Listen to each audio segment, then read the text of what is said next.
Welcome back to Catapult Your Business. My name is Casey Clark. I'm the CEO and co-founder of Cultivate Advisors, and you're joining Catapult Your Business podcast, where we help catapult businesses one question at a time. We're so glad you joined us. I've got an awesome question on the docket today. It is, how do you create amazing communication between departments and verticals so that ultimately your company can thrive? And this question comes from the super talented Jay Cash. Jay, welcome to the call. Thank you, Casey. Glad to have you. Jay's been a super talented advisor for us, helping a lot of entrepreneurs on their journey for growth and scale. And Jay has got a pretty eclectic background, a lot of businesses owned, a lot of entrepreneurial experience. So him and I were catching up for just a few minutes before we hit the record button. I was just asked, well, what was your favorite business? He's like, for sure, the celebrity golf and business incentive travel company. That just sounds fun, hanging out with a bunch of golf celebrities, having incentives, on the travel side for employees and for businesses to thrive. I mean, I think that's fantastic. But he told me that his most successful endeavor, and most recently, he actually owned a custom sign franchise. And Jay, you've obviously had an immense amount of experience, background, and success in your different entrepreneurial journeys. And I'm just so glad that you've decided to come on board. I know you've been with us now for a while here at Cultivate, helping so many business owners continue to live their best life and thrive. So thank you for being part of Cultivate, and thank you for taking a beat out of today to record and help bring some of your wisdom to all the listeners coming in. So thanks so much for being here. Super excited, Casey. Thank you for having me. This is going to be fun. We're going to have a good time. And you brought me this question. You were like, hey, I think one of the biggest things that matters for businesses thriving, and I know you see this a lot with your clients, is how does this, cross communication between different verticals and departments, why is that important? Essentially, and what does it do? So let me just throw the first question out to get your perspective on this, Jay, because I think people why does this even matter? I think we can all kind of come to our own opinions, but why, in your opinion, why does this matter? Why should business owners care about cross-department communication? Yeah, that's my favorite thing to talk about with my clients is how well is each department actually communicating with each other? And whether it's marketing or sales or HR or production, I find that when you grab the leaders of each department together in a conference room or at a retreat or meeting, whatever you want to call it, and they can discuss what some of their challenges might be, they're very amazed that somebody outside of their internal department might have a better answer or a different way of creating a system or process that will benefit a completely different department. And they're surprised to get that outside perspective.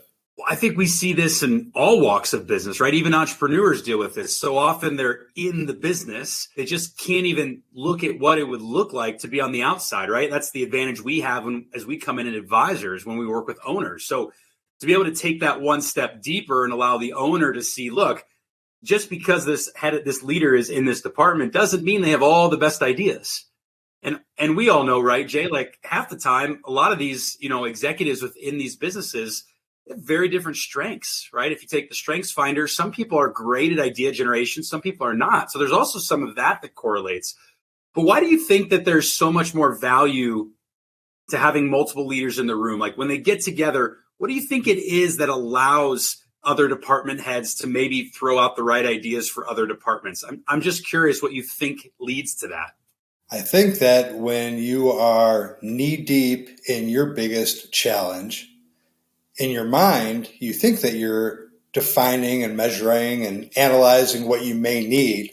But in reality, having 2 or 3 other people not in your department throwing out options that you never thought about in a million years at least gives you something to build on. I mean, the option might not fit your challenge, but you might be able to build off of that option and go, wow, I never thought of it that way. Yeah, totally. I mean, I can see that, fully through. And I think the other piece about department communication that I also see that I just find most owners that I meet with don't think through is that the communication of just even what are they doing in their department, because the other department might be able to make their lives easier, right? I think sometimes we get so lost on our KPIs or what we're trying to work towards at each vertical of the business that we don't always connect the dots, that there are systems that overlap. There are elements that connect through multiple channels or multiple, verticals of the business. And by getting this group together and having ongoing conversations on some type of cadence, it's going to set you up to be able to catch some of those holes or gaps that you may not even realize are in the business. So I think from the idea generation standpoint that you're bringing, but also from the gap identification or hurdles or struggles that some departments might be creating for other departments, even unknowingly, is also another big reason why you have got to take this on, look it in the eye and say, we are going to make sure we build unbelievable communication between departments. Jay, let me throw you another question I'm just curious about. So you sit down with your clients, you mentioned earlier, this is one of your favorite topics to dig in with and go deep. What's some of the high level advice you're giving? Like when it comes to people who, let's say you met somebody for the first time and they're like, I have no idea how to create, great internal communication between my departments. What would you throw back at them? So very interesting. I think that what I've been talking about more recently is what I call the voice of the customer. And the voice of the customer, to most people, absolutely believes their external customer is who they're selling products or services to that bring in the revenue. I like talking about the voice of the customer, meaning your internal customer, which is your staff or your vendors or people that are helping to support the revenue coming in. And if you've ever treated your own company, if you ever became a customer of your own company, if you've ever done this, if somebody would ever own a bank and got onto that phone tree and got stuck there for 45 minutes, maybe they would talk about redoing their phone tree in a different way if the president of the bank experienced that. So I talk to my customers about experience their company and have their employees experience their company. And is that a good experience? Yeah. Yeah. Well, and what that does, right, is that's a simple way to start to show the overlap, how all departments are trying to solve something for whatever product or service exists, right? And I think the other part that's really great about what you just shared is that we know this. There's always this transition where the business owner stops actually viewing the customer as their customer and starts viewing their team as their customer. That is a natural progression that happens as you start to scale and grow your organization. And if you don't, there's a high probability you're not going to keep growing and scaling your business because you're focused on the wrong customer. So I love this voice of the customer concept. Are you getting the advice you need for your business from this episode? Do you want to get more than just one question answered and have it customized to you and your business? Well, Cultivate Advisors works one-on-one with thousands of business owners every day. Let them help you scale your business today. Don't just listen to this episode. Take action and go to cultivateadvisors.com to see which advisor you get matched with and receive a free 2-hour business assessment on how you could scale your business to the next level. Act now at cultivateadvisors.com. How do you do that though, right? Like, so let's say you go in and you learn, and you try to act like a customer to see what's happening in the different departments or what the different experiences are. Then what do you do? Like, what do you do with that? Do you just say, hey, let's have a meeting? Like, how do you get the team bought in, right? Because my assumption is you have the department heads are, they're like you said, often they're knee deep into work. They're trying to work through whatever problems or obstacles they have. How do you get your team bought into this? Like, what are some strategies around that? So one way to do it is, quite frankly, is secret shopping. So have somebody secret shop your own company and see what that looks like. And you know what? That can actually be, it doesn't have to be your parents or a friend of yours. You can actually have an internal person that works for your company be Mr. or Mrs. Smith and say, okay, I tried to get in touch with this department and that opportunity went really, really well, or that opportunity frustrated me and I didn't like how I was being treated. And I don't think we should be treating our clients that way.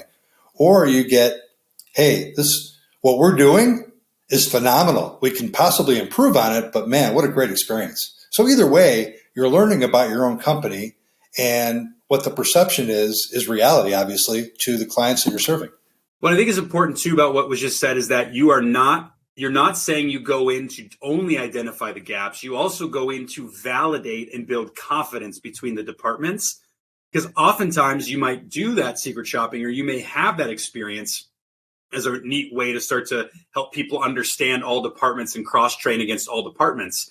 But as you're making that become, a priority, a lot of the outcomes that I've seen is people like, I had no idea our team was that good.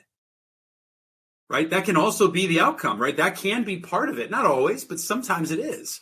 And I think owners sometimes are a little fearful, right? Like they want to keep things separate and siloed because they're worried it's going to be affected. And it actually builds confidence to get the ball rolling even faster with the team working together when they get to experience and have maybe even more gratitude that the work that they have to do isn't as easy as maybe the other departments thought.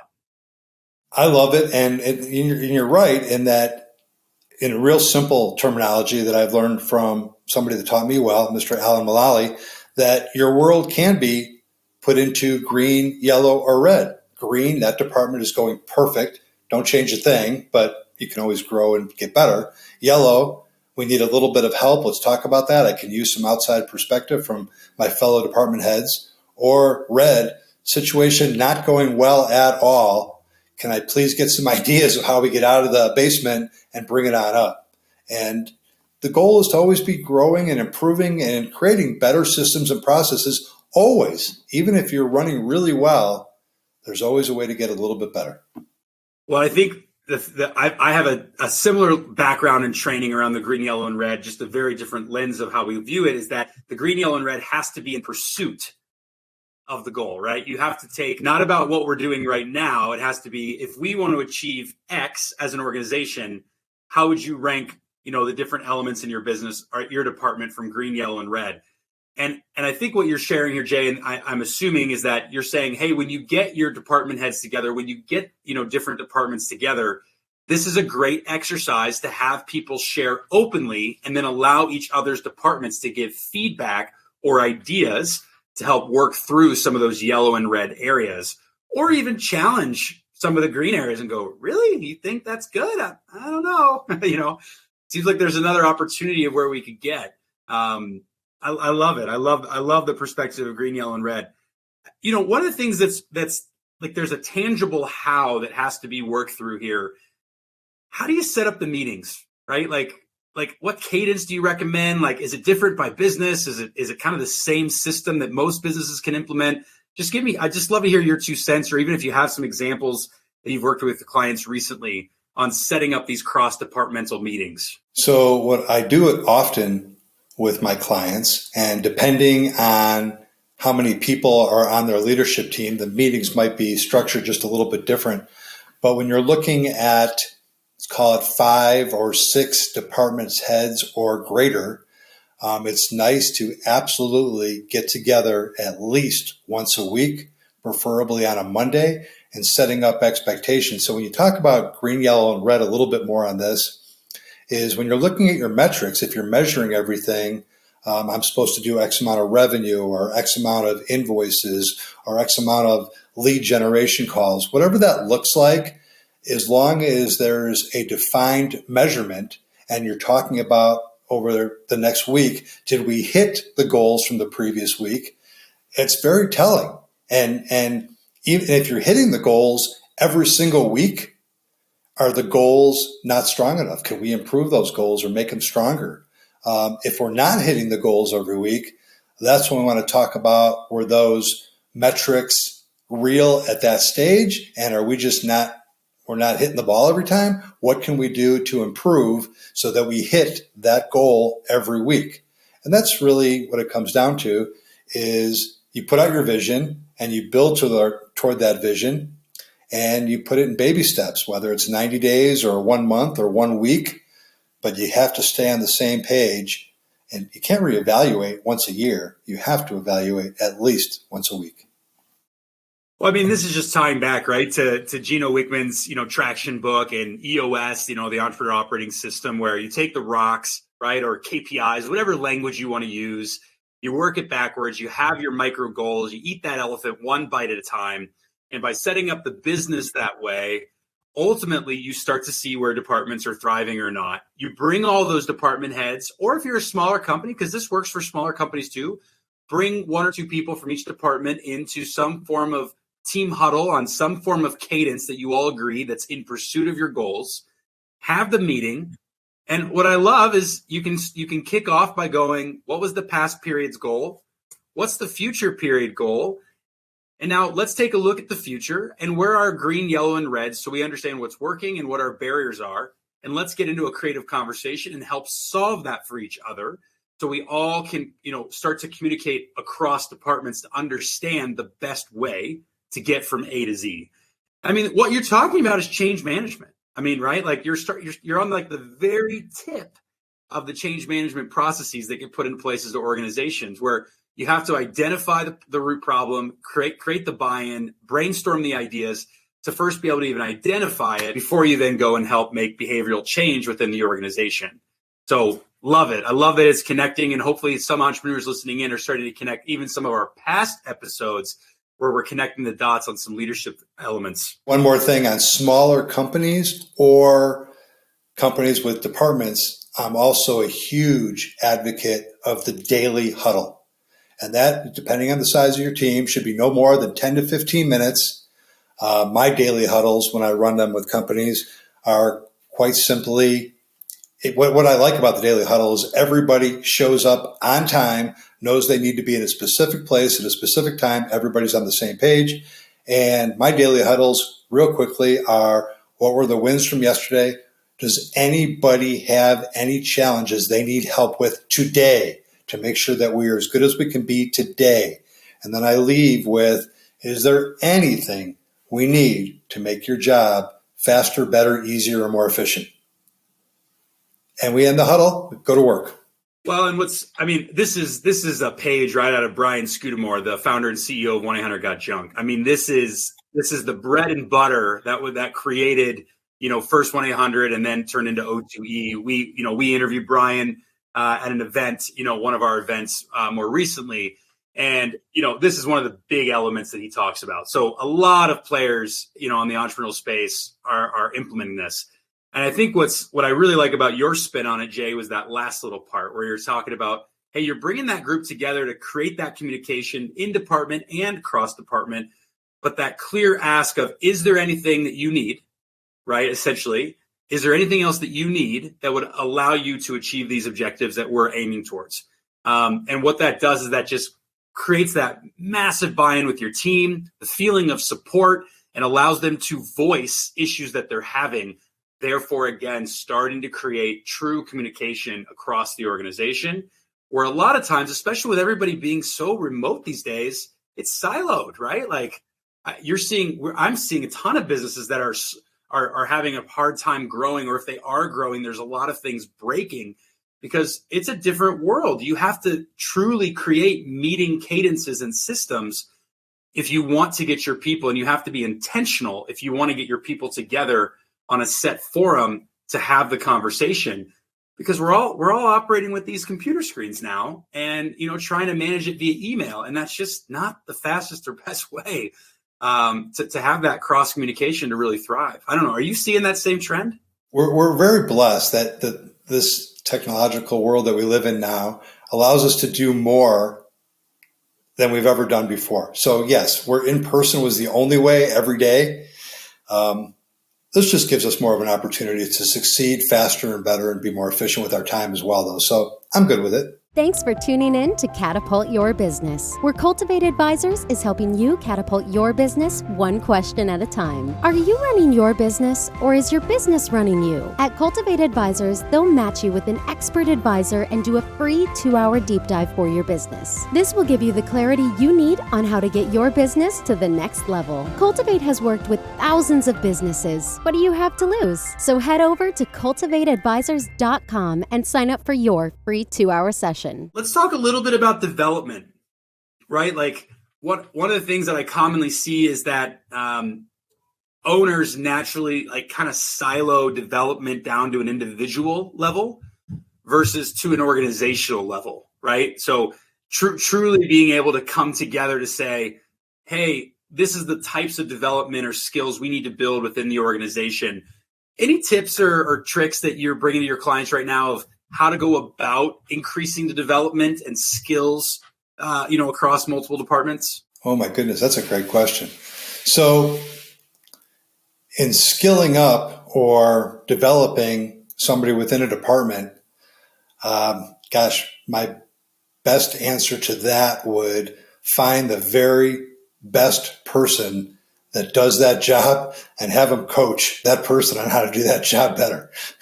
Come up with a game plan as to it's training. If you're going to hire somebody that's an expert in that field, or you're going to hire a trainer to train that person in your organization that you believe has the aptitude and attitude to handle it, but might not be skilled up the way they need to be. Well, it's a great example, right?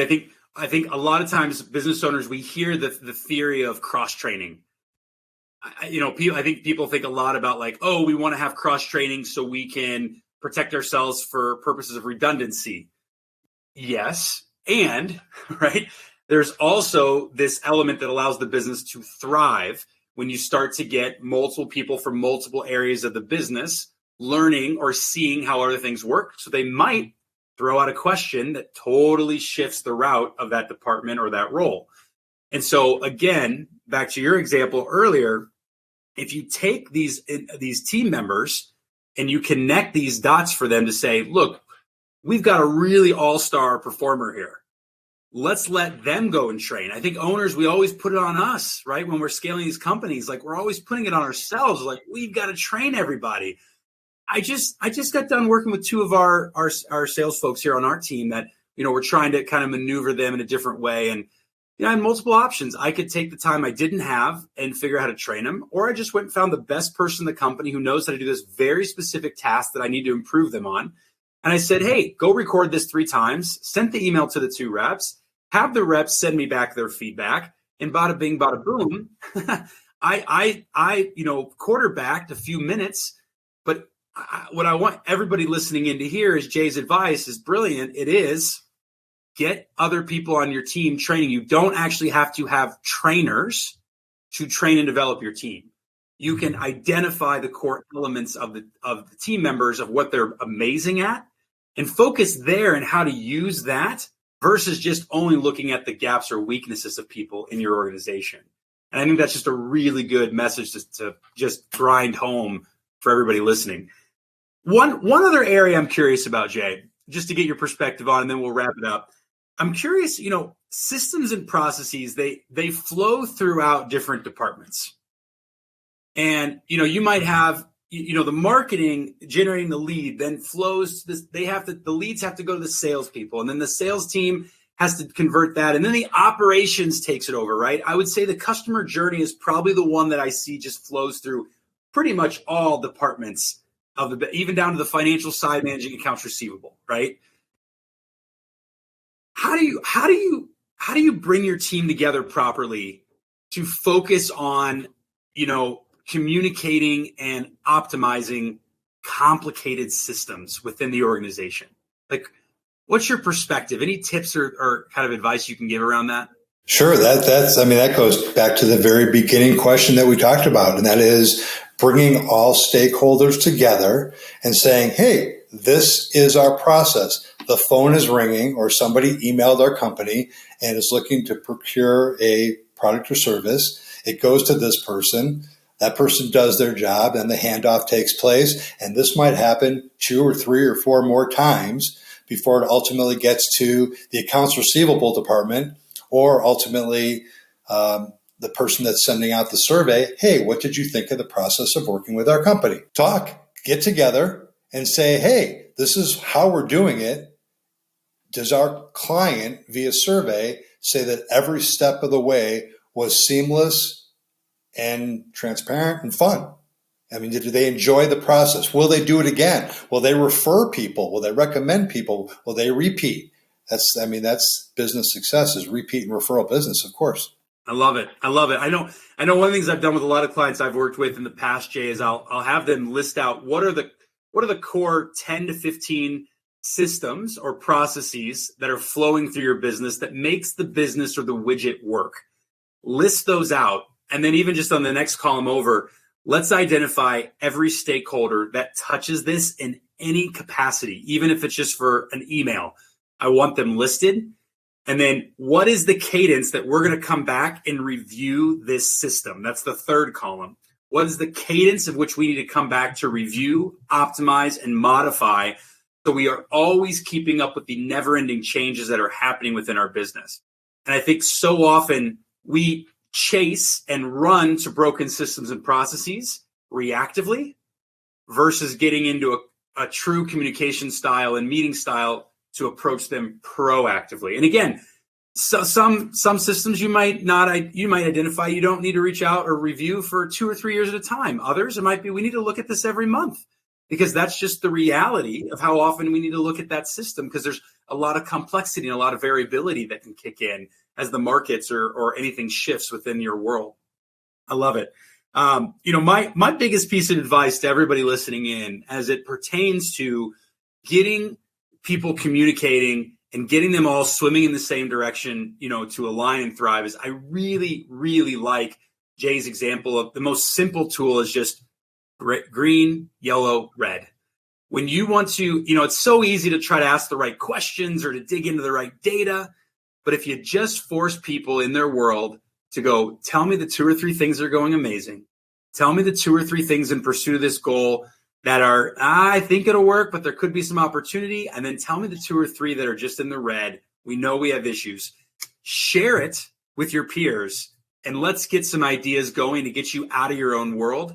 That is a very leader-focused business that is creating buy-in at all levels within the organization, allowing them to feel heard and allowing you to truly innovate to scale and grow a company. So for me, if you listen to the whole episode today, that would be the biggest takeaway I'd encourage you to take. I want to come back to Jay before I do for final words of wisdom here. If you want to meet up with Jay or get a chance to connect with Jay or get some time with him, jump on our website, go to cultivateadvisors.com, ping us a note and say, hey, can I get some time with Jay? And we can make that happen. Jay, thanks for being here. But I want to wrap us up in style here. If you had one last piece of advice, words of wisdom to give all of our entrepreneurs listening in, what would it be? One last piece of advice. I guess that as the owner of a corporation or a company, leaders can sometimes actually be the bottleneck. And you hit it on big time that communication, sharing the vision, having complete integrity is paramount. But when you're talking about decision-making or problem-solving, empathy, motivation, listening, delegation, innovation, all those great things that a leader brings to the table, the leader doesn't have to know it all. Share it with the team, but create a good opportunity for communication with a vision that everybody can align with, and then let everybody do what you hired them to do. Talk about this a lot, Jay. Well said. The leader should identify the goal and should share the vision, but ultimately allow the team to decide the path. There's a lot of paths to the goal. And by doing that, you will build a ton of intrinsic motivation and cross communication. So well said. Thank you, Jay. Everybody listening in, thank you for joining us for another week of Catapulting Your Business, one question at a time. Continue on your entrepreneurial journey. Know you're not alone, and there are so many others going through the journey, making amazing things happen and impacting things all over the world. We'll see you next time.